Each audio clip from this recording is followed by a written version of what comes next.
Bom dia a todas e a todos. Primeiro eu vou falar fora do microfone para que possam me localizar. Vou fazer a minha audiodescrição. Eu sou uma mulher branca, de pele clara, cabelos castanhos, acobreados, tamanho nem longo nem curto, né? Médio, tamanho médio. Tenho olhos castanhos, uso um óculos com armação marrom. Estou usando uma blusa preta com um casaquinho verde, uma calça preta e uma sandália preta. Então, agora sim, quero agradecer a Fátima e aos organizadores desse evento. É um prazer assim, poder vir hoje aqui conversar com vocês, compartilhar um pouquinho assim, da minha experiência de trabalho com esse grupo, né? O grupo da osteogênese imperfeita. Então, o Juan, eu trabalho com o Dr. Juan, né, já há muitos anos, e desde a implantação do tratamento lá no Instituto Fernandes Figueira, eu venho acompanhando as famílias e aprendendo muito com elas também. Então, hoje eu vou falar um pouquinho sobre a dimensão social no cuidado da pessoa com a osteogênese, baseado um pouco assim, nessa minha experiência, né, de anos acompanhando as famílias no desafio que é cuidar de uma pessoa com osteogênese imperfeita. Então, assim, já foi falado, né? O Instituto Fernandes Figueira, ele fica ali no Flamengo, mas ele é uma unidade da Fundação Oswaldo Cruz e que tem esses credenciamentos que foram ditos, né? Então, ele foi credenciado como primeiro centro de referência em doenças raras aqui do Rio de Janeiro, após a promulgação, né, da política, né, de doenças raras, e tem o credenciamento, né, como centro de referência em tratamento da osteogênese imperfeita, que é mais antigo ainda. Então, eu não vou assim, ser repetitiva, né, porque meus colegas já falaram antes de mim. Então, a osteogênese imperfeita ela é conhecida como a doença dos ossos de vidro ou dos ossos de cristal, né? Uma doença genética, congênita, é permanente, ela é causada por mutações no colágeno tipo 1, ela é uma doença rara, né? Que tem uma frequência estimada de 1 para 5.000 a 10.000 pessoas, e o tratamento, né, no Brasil, atualmente é regido por esta portaria de 2022, mas ele foi incorporado gratuitamente no SUS em 2001, né? Então, essa é a portaria atual que substituiu as anteriores. Então, o Fernandes Figueira, desde 2001, ele é um dos centros de referências que tratam a osteogênese imperfeita. Né? Então, também já foi bastante falado aqui, né, com muita propriedade, né, quem sou eu, mas só para lembrar, né, assim, as características da osteogênese, né, que é a osteopenia, as escleróticas azuladas, a dentinogênese imperfeita, a surdez precoce ou tardia, baixa estatura, deformidades, frouxidão ligamentar e dor crônica. Então, essas características, elas não se manifestam da mesma forma, né, já foi dita aqui também a classificação, né, que se usa, que é a mais comumente utilizada, né, e com isso a manifestação dessas características ela é diferente de um paciente para o outro. Com isso vai trazer mais rebatimentos ou não, né, mas de alguma forma todos eles têm rebatimentos em sua vida, nas suas relações familiares, na escola, em todas as dimensões da sua vida.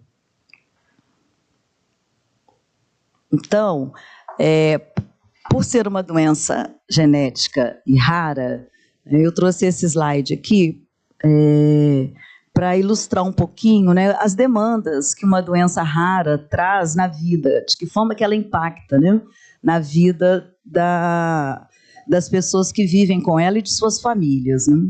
Então, assim, muitas delas vão depender de equipamentos tecnológicos para a manutenção da própria vida, né? BIPAP, CPAP e outros, de insumos para os seus cuidados, né? Tem pessoas que têm GTT, traqueostomia, então vai depender de diversos insumos para esses cuidados, né? Algumas condições dependem de alimentação especial, e às vezes é alimentação especial, uma dieta, né, diferenciada que vai evitar o agravamento das complicações da doença. medicamentos excepcionais, né?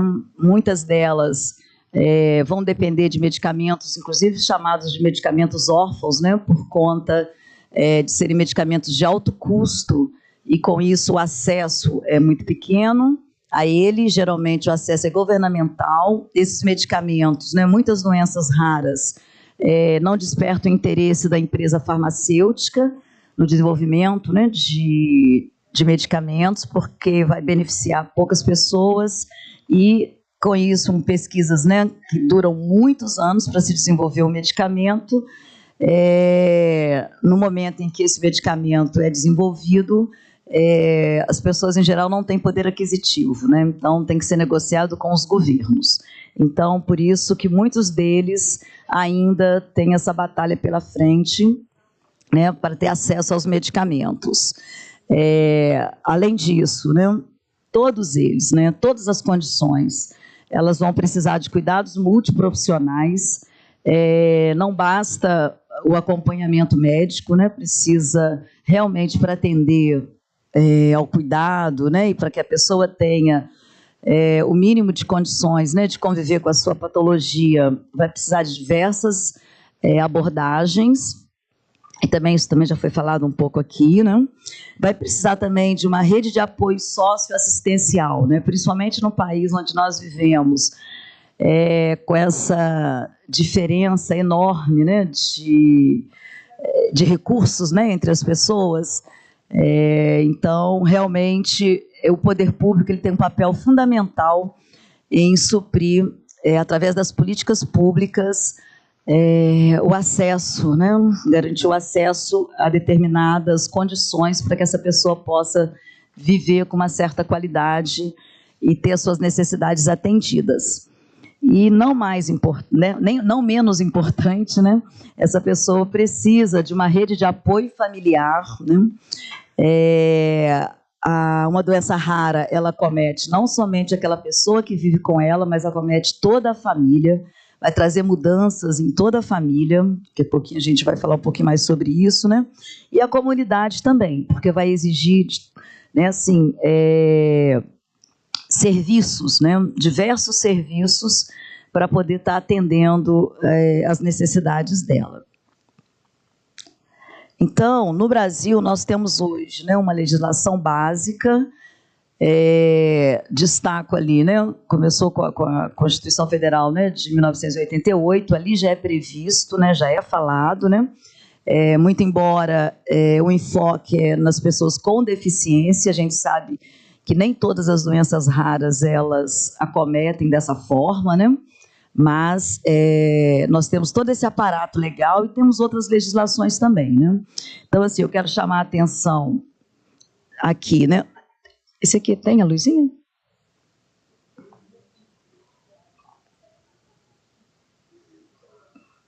Tá, com o dedinho mesmo. Aqui, né? Para essa portaria, que é a Política Nacional de Atenção Integral às Pessoas com Doenças Raras, e também para o Estatuto, né, do Deficiente. Então, são duas legislações que vieram a aglutinar várias legislações anteriores, né? O Estatuto da Pessoa com Deficiência ele vai falar de várias dimensões da vida da pessoa, né? Então, assim, tudo que ela necessita na área da educação, na área do trabalho, previdência social, da saúde, a mesma coisa a política, né, de atenção às pessoas com doenças raras, né? Anterior a ela, nós já tínhamos uma política que não vingou, que foi a da genética clínica, né? E apesar de ter sido promulgada, né, mas não foi efetivamente implantada, e com as doenças raras, com esta política, né, foi possível trazer a demanda de diversas doenças raras, né, e desta forma, sim, a gente conseguir, né, os centros de referência, um aporte no orçamento de algumas instituições para o tratamento, para o acolhimento dessas pessoas. Então, eu trouxe aqui também alguns exemplos, né, de direitos e de benefícios que fazem a diferença na vida e no dia a dia. Então, muitas vezes, são esses benefícios que garantem que a pessoa possa realizar o seu tratamento. antes da Constituição de 88, nós tínhamos pouquíssimos, né, direitos reconhecidos, pouquíssimos benefícios, né, o próprio benefício de prestação. Só um minutinho. O resto, como é que tem a luzinha aqui? Desculpa, só um pouquinho.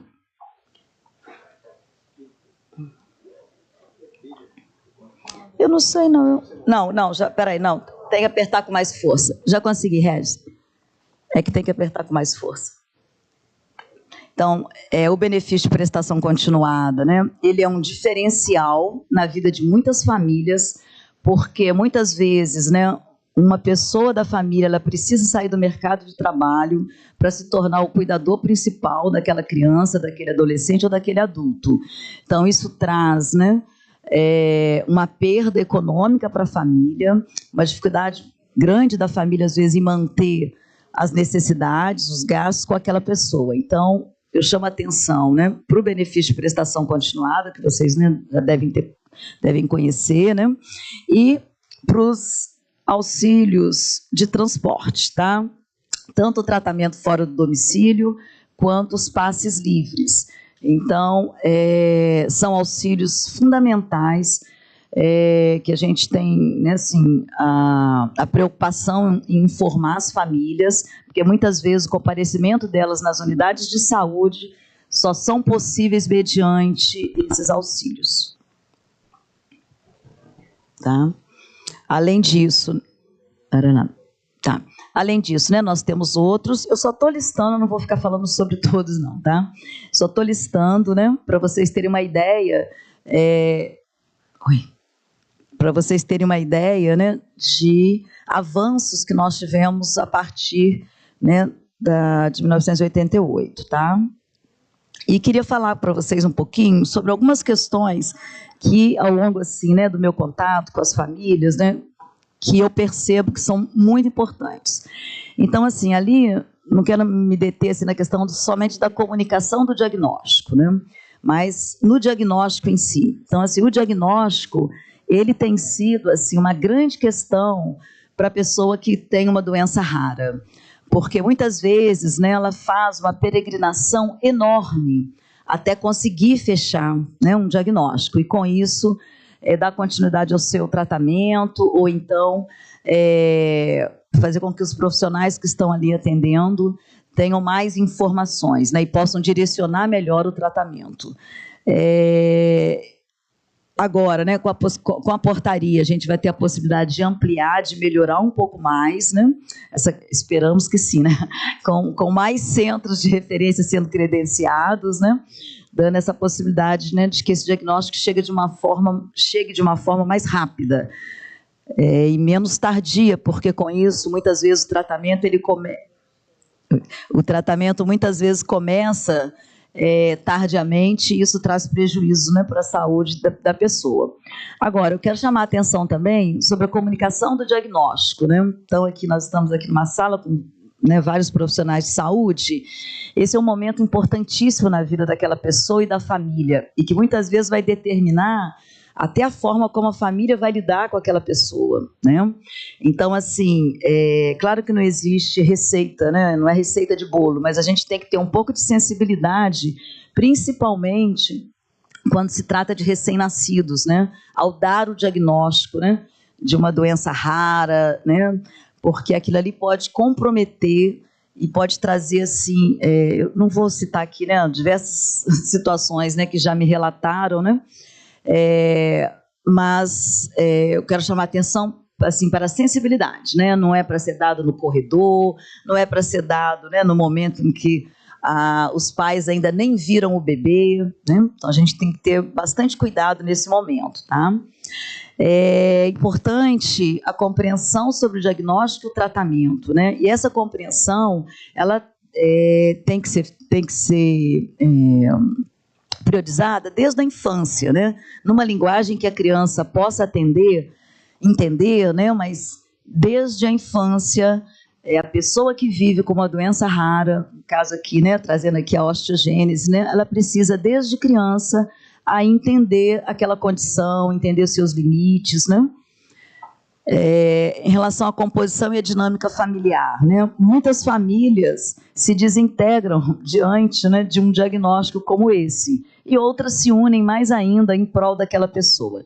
Então, assim, a nossa experiência, né, mostra, né, que, em geral, o cuidado, né, ele vai ser mais direcionado à mulher ou a alguma figura feminina, né? Mas, a partir dessa experiência, algumas famílias conseguem um rearranjo familiar para dar conta do cuidado, que não é simples, tá? Então, essa é uma questão que a gente precisa conhecer no momento em que a gente está atendendo, que a gente está lidando, né, com uma situação como essa. Então, a participação da criança ou do adolescente, seus familiares no cuidado da saúde, ela é fundamental. A gente precisa conhecer qual é a rede de apoio que essa família tem, quem vai ser o cuidador. Foi falado aqui, né, de treinar, né, se a pessoa teve alguma internação, né, fazer um treinamento cuidadoso para que a família se sinta em condições de receber, né, a criança em casa, o adolescente ou o adulto, né? Porque, como eu trabalho, o perfil do Fernandes Figueira é de criança e adolescente, né? Então, estou tentando assim, ampliar a experiência para o adulto, porque, né, também é bem parecido assim, né, essas situações, né? Conhecer a condição socioeconômica da família é fundamental, porque muitas vezes a gente, né, faz um planejamento, um projeto terapêutico singular, né, de algo que está totalmente inacessível para a família. Então, por isso que o serviço social, né, eu sou assistente social, a gente prioriza essas questões durante o nosso atendimento, durante o acompanhamento que a gente faz da família. Trabalhar a questão da autonomia da criança e do adolescente. Então, assim, crianças com osteogênese, né, tendem a ser infantilizadas, né, o adolescente e até mesmo os adultos, né? O fato do cuidado, né, ser prorrogado para além da idade, né, deles necessitarem para o seu próprio cuidado de terceiros, isso acaba fazendo com que eles sejam vistos de uma forma mais infantilizada, às vezes tratados de uma forma mais infantilizada. Então, quero chamar a atenção para isso, né, que é importante que mesmo a criança e o adolescente já participe do seu próprio cuidado, né, obviamente, dentro das limitações que ele tem, das possibilidades que ele tem, isso tem que ser levado em consideração, mas isso é uma questão importante. Tá. Lá na nossa atuação, né, a gente faz a orientação sobre os direitos e os benefícios sociais e previdenciários, como eu falei, porque muitas vezes são eles que vão dar o suporte para que todas as outras abordagens possam acontecer, né? Uma outra questão importante que a gente precisa estar atento, né? A questão da educação, do trabalho, da renda, o fato de nascerem com a osteogênese, né? Eles vão precisar aprender a conviver com ela e a vida não pode parar, né? Então, assim, a vida não pode parar e a gente tem que estar o tempo todo estimulando, né, para que eles estejam na escola. Isso é uma questão que traz muita insegurança para as famílias. Então, muitas vezes, né, eles temem colocar a criança na escola pela insegurança, pelo risco, né, de terem fraturas. Então, acabam retardando essa entrada na escola, o que não é bom, né? É claro que a gente precisa deixar claro, né, que eles têm que procurar uma escola confiável, com pessoas confiáveis, né? Se for preciso, que vá uma equipe conversar com a escola, né? Muitas vezes a própria escola fica muito insegura em receber uma criança com osteogênese, né? Então, precisa ser feito, às vezes, um trabalho mesmo, né, de educação, na escola, enfim. Mas o fato é que é importante, né? É importante que a criança esteja na escola, é importante que o adulto possa ter uma atividade trabalhista, possa ter renda, possa ter sua autonomia, né? Para serem adultos felizes, né? Porque, e a gente tem exemplos, né, vários exemplos como esses, né? Então, não é somente a gravidade da manifestação da doença que vai determinar o nível de autonomia no futuro, tá? Então, tem uma série de condições, inclusive, né, familiares, tá? Condições de vida, né? São uma série de fatores que vão determinar. Então, a gente tem que estar trabalhando nesse sentido. A importância da socialização, de uma atividade física, de lazer, porque muitas vezes, como assim, né? O cuidado em saúde, ele é tão grande, é tanta demanda, é fisioterapia, fonoaudiologia, nutricionista, consultas médicas, exames, internação, cirurgia, é tanta coisa que parece que é a única dimensão da vida daquela pessoa. Então, é importante que a gente tenha essa conversa com a família, tenha essa conversa, né, com a pessoa que tem a osteogênese, né, que a saúde é importante, mas, né, tem outras dimensões da vida que também precisam ser priorizadas e valorizadas. E, obviamente, né, oferecer também as possibilidades, as condições, né, para aquelas famílias que não têm muito acesso aos equipamentos, né, sociais, aos equipamentos públicos, né, não tem muito acesso à informação. Além disso, situações jurídicas, né, então, assim, de documentação, regularização de guarda, pensão alimentícia, curatela, tomada de decisão apoiada. A gente vai ter um colega, né, que depois que é um advogado, né, que vai estar falando mais, eu não vou ficar entrando assim em detalhes, né, mas, assim, no nosso acompanhamento, a gente já toca também nessas situações, né, muitas vezes demandada pela família ou provocada por nós. Tá? A importância da interdisciplinaridade, da intersetorialidade, a importância, né, de se ter uma rede de apoio, né, uma rede comunitária, uma rede de apoio familiar e comunitária, de apoio socioassistencial. Aqui eu quero chamar a atenção, né, para a questão da interseccionalidade do capacitismo, né? Então, assim, viver com osteogênese ou com uma outra doença rara, né? Ela é perpassada por outras questões também, né? Questões de gênero, de raça, etnia, de cor. Então, assim, muitas vezes, né, a doença ela vai trazer, sim, mas as barreiras elas são aumentadas por conta, né, de outros aspectos, né? Então, por exemplo, a gente pode pensar, né, que quem tem uma osteogênese e com isso tem deficiências, né, essa pessoa muitas vezes pode ser considerada incapaz de fazer algumas coisas, né? Nós vivemos, né, numa sociedade em que a ideia do capacitismo ela é enorme, né? Então, a gente precisa desconstruir isso, né? A gente precisa mostrar tanto para a família quanto para aquela pessoa e para a sociedade. Nesse sentido, né, eu acho que a gente mudou bastante de uns anos para cá, né, pelo trabalho das associações de pacientes, trabalho das famílias, dos profissionais que atendem a osteogênese, de mostrar as potencialidades que eles têm. Tá?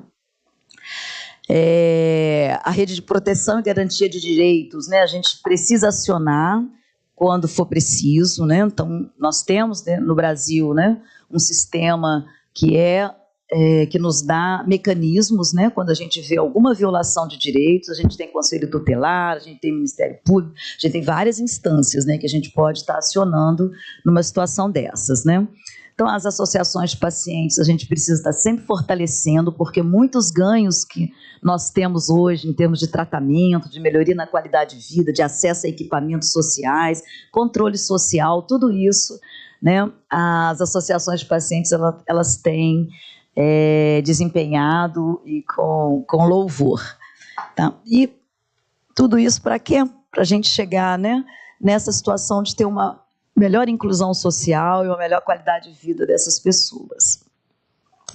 Então, eu trouxe aqui para representar, claro, né, assim, são muitos anos, né, muitas famílias, vários já são adultos, já estão constituindo famílias, mas alguns pacientes que passaram, né, pelo IFF, só para agradecer, assim, né, todo esse carinho que a gente recebe, o aprendizado que a gente tem no nosso dia a dia em contato com vocês, tá bom? Obrigada.